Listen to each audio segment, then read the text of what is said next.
The great thing about container grown plants, and that includes container grown trees like this one, is that they can be planted at any time of year, except in extreme weather conditions. If it's really hot and dry, or if the ground is frozen, or if it's absolutely a mud bath and soggy, wait a while. But in reasonably clement weather, when the ground isn't soggy or frozen or bone dry, then you can plant a container grown tree without any fear of it coming to harm. The important thing is you find the right site. It needs good light. It doesn't want to be overshadowed. It needs to be of an ultimate height and shape which will fit the space. And the most important thing is it's got room to grow there for several years. This is a young pear tree. It's in fine state to be planted. It's grafted onto a dwarfing rootstock. This is the rootstock. You can see where the graft union is, that knobbly bit. And this controls the vigour of the variety. This happens with all fruit trees, apples, pears, plums, whatever. The rootstock governs the ultimate size and scale of the tree above. This won't grow too big. It'll be perfect in this spot. Now, I've already dug me a hole. Don't feel you've got to dig a hole which is absolutely cavernous. It needs to be a bit bigger than the root ball so you can get plenty of enriched earth around it, but this should be fine, and I'll be checking the depth in a minute. The important thing is that the root ball itself is planted at the right height, the same sort of height that it's growing in its pot. Now, this is a plastic pot, a plastic bag pot. The important thing before you plant anything is that you soak it really well in its pot.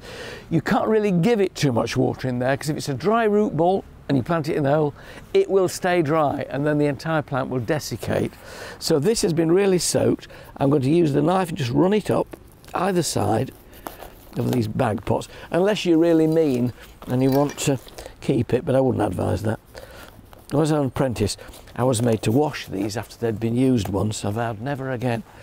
Then it will peel off once you've slit it down off the bottom, and you can see this is in a nice condition, this container grown plant. The roots have just made it to the outside. It's not too root bound, but they still need a gentle teasing out, only gently. It just means then that when you put it in the hole, they will venture outwards round rather than going round in circles. Just a little, we always call it teasing. I think some people think you stand there with the plant and you go, no, no, no, no, no. It's not that sort of teasing.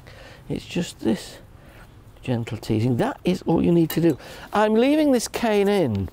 Now, larger trees will need a larger stake, but this young pear here, it's plenty with just that cane to hold on to it. It's not going to do much in the way of wind rock because it doesn't put up a lot of resistance. So I don't need to do anything to the bottom. I just want to check first of all how it sits in the hole and if it's too deep or too shallow. It's going in.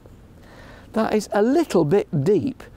The thing to do is to take your spade that you're going to plant it with, and that root ball surface there wants to be level with where the hole is going to finish, and that spade shows you it's about 2 inches too deep.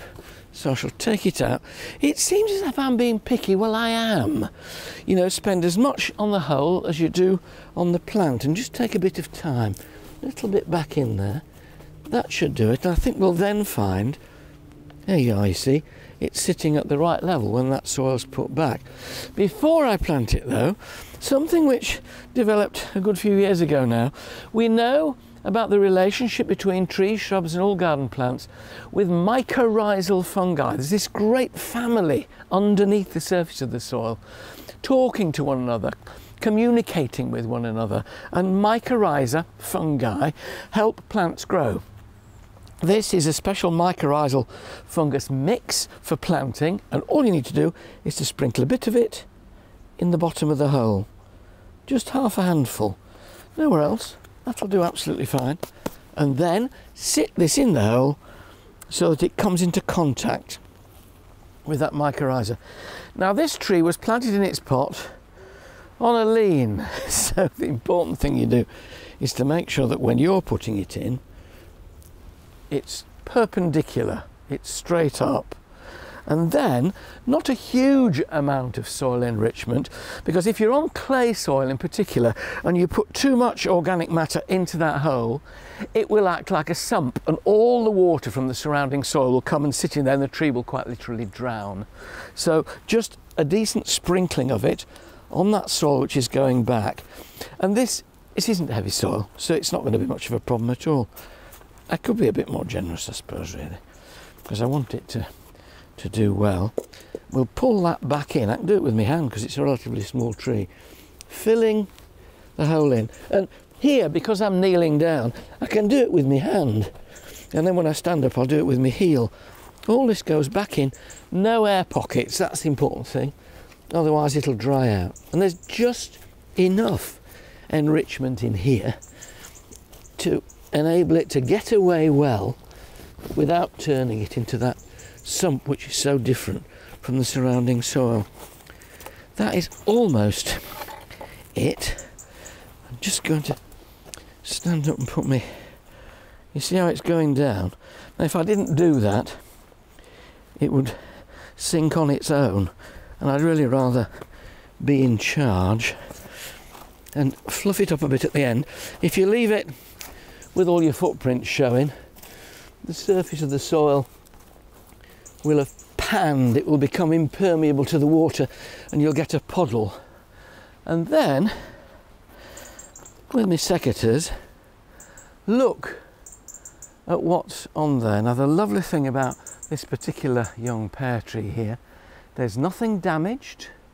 There's a tiny little snag just there. You can see that. I'm just going to whip that off because that would die back to where that is, and maybe the rot would go further back. That is about... There's another little one there. That's the least pruning I've ever had to do on the newly planted tree. Anything that's broken, anything that's crossing or that you don't like the look of, whip it back, but always making your cut just above a bud. So if I were cutting this back, it would be there, not midway so that it can rot back, but so that there's a bud just about to grow out from your cutting point. If the soil is remotely dry, give it a really good soak with a can full of water. Don't put a hose pipe on it, you don't need that much. A can full of water. Here we are at this time of year, it's mid-autumn, the ground is really quite wet, there's rain forecast, there's no point in turning that into a quagmire. There's just one little thing you need to do now. You could mulch the surface of that to keep the moisture in, to keep the weeds down, with more of this organic matter just on the surface, about 2 inches thick. And that'll help to stop it from drying out and keep the moisture even. But then before you say goodbye to it, for now, you must talk to it. What? I was taught this in the Parks Department long before our current king said he spoke to plants, and what the old guy Harry, who told me how to plant a tree, said you must always do, he said, you look at it sideways and you say, grow, you bugger, grow. So, you heard, off you go. It's a nice job, you know, planting trees, greening up the landscape, even in a tiny garden, provided it's the right size of tree.